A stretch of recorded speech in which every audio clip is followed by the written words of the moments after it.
Donc, on va regarder la correction du petit exercice que je vous ai donné. Alors, pour rappel, ce que je voulais, c'était montrer que alpha, donc c'était le coefficient d'absorption, et on avait dit que c'était égal à deux valeurs. On avait dit que d'une part, c'était 1 moins bêta, c'est-à-dire le coefficient de réflexion, et d'autre part, c'était tau plus delta, c'est-à-dire le coefficient de transmission plus le coefficient de dissipation. Déjà, intuitivement, on peut voir que ça correspond à la même idée. 1, ce serait si 100% du son était absorbé. Et 1 moins bêta, bêta étant la réflexion, c'est donc le contraire de la proportion qui est réfléchie. Ça, c'est la proportion qui est réfléchie.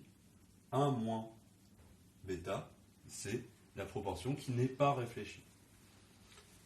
Si elle n'est pas réfléchie, le son est soit transmis, soit dissipé.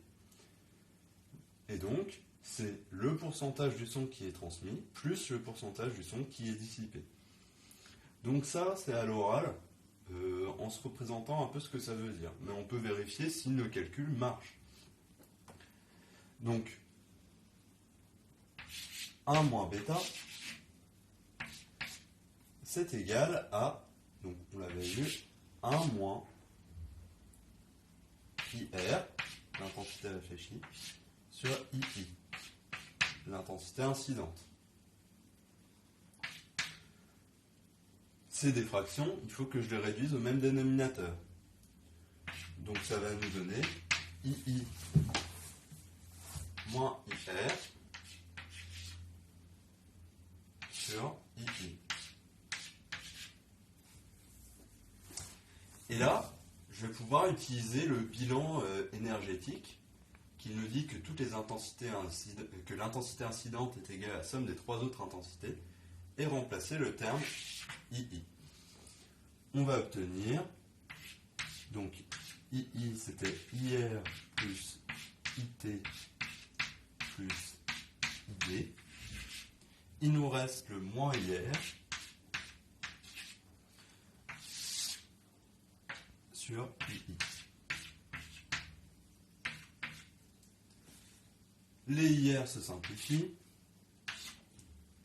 et il ne nous reste plus que IT plus ID sur I.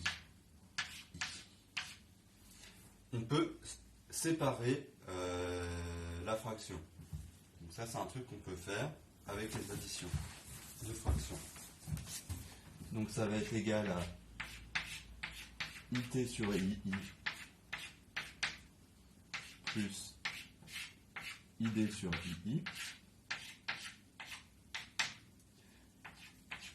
Ici, on reconnaît tau. Et ici, on reconnaît delta, le coefficient de dissipation.